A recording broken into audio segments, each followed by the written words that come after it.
पुढच्याला ठेच मागचा शाणा व्हावा हाच उद्देश ठेवून ही पोस्ट आहे.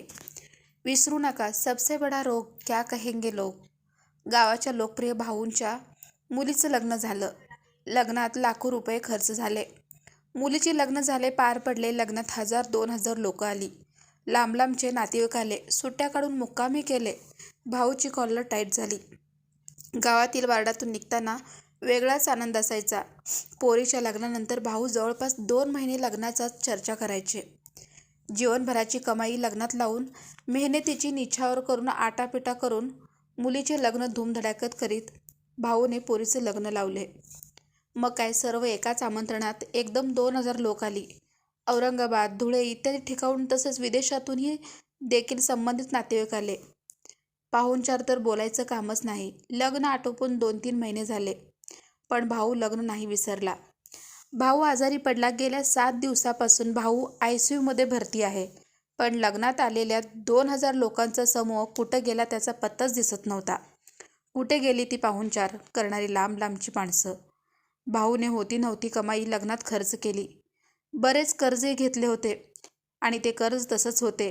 आता ICUमध्ये भरती आहे. 7 दिवसाचा ICUचा खर्च. डॉक्टर सुट्टी देण्याचं नाव घेत नाही.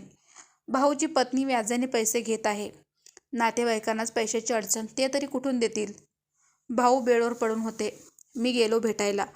भाऊच्या डोळ्यातून अश्रू अनावर होत होते. रडत रडत मला म्हणाले, राहुल दादा, तुमचं ऐकलं असतं तर बरं झालं असतं.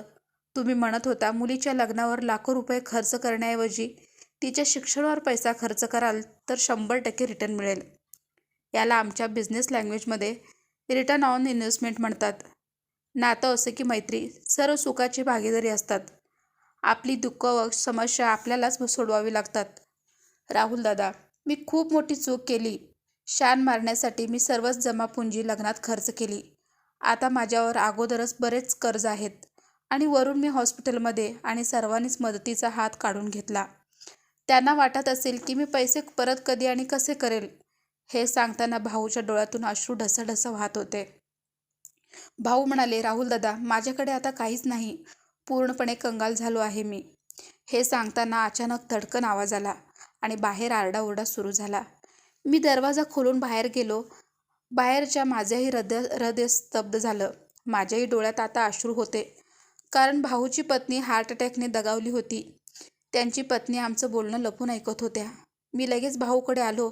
भाऊ तडफडत होता. मी मोठ्याने डॉक्टरला आवाज दिला. शेवटी भाऊचा ब्रेन हॅमरेजने मृत्यू झाला. माझं मन अतिशय सुन्न झालं. रात्री झोप लागत नव्हती. पत्नीने विचारलं काय झालं. तिला संपूर्ण स्टोरी सांगितली. तेव्हा तिचंही मन एकदम सुन्न झालं आणि म्हणाली, जर भाऊने लग्नात तेवढा तोरा मिरवण्यासाठी अतिउत्साहात एवढा पैसा खर्च केला नसता तर भाऊ आज नक्कीच जिवंत असते. आणि म्हणाली, मी आजपासून विनाकारण खर्च टाळण्याचा प्रयत्न करेन. भाऊच्या अंत्यसंस्काराला मी जाऊ शकलो नाही, पण मी माहिती घेतली. तेव्हा कळले अंत्यसंस्काराच्या वेळी जवळपास 1,500 ते 2,000 लोक उपस्थित होती. लग्नाच्या वेळीही जवळपास 2,000 लोक होती. मरणाला आणि लग्नाला जी लोकं होती तीच लोकं रामभाऊ हॉस्पिटलला ICUमध्ये असताना ही सर्व मंडळी कुठे गायब झाली होती. आताही भाऊंची खूप आठवण येते. जिथंही थाटामाटात लग्न दिसते त्यांना एवढेच सांगणे आहे की फक्त भाऊसारखं त्यांचे कधीही हाल होऊ नये, हीच इच्छा आहे.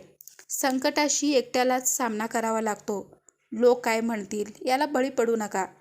अज्ञानाने आम्हीही कधीकाळी याला बळी पडलो आहे. पुढच्याला ठेच मागचा शाणा व्हावा हाच उद्देश ठेवून ही पोस्ट आहे. विसरू नका सबसे बडा रोग क्या कहेंगे लोग.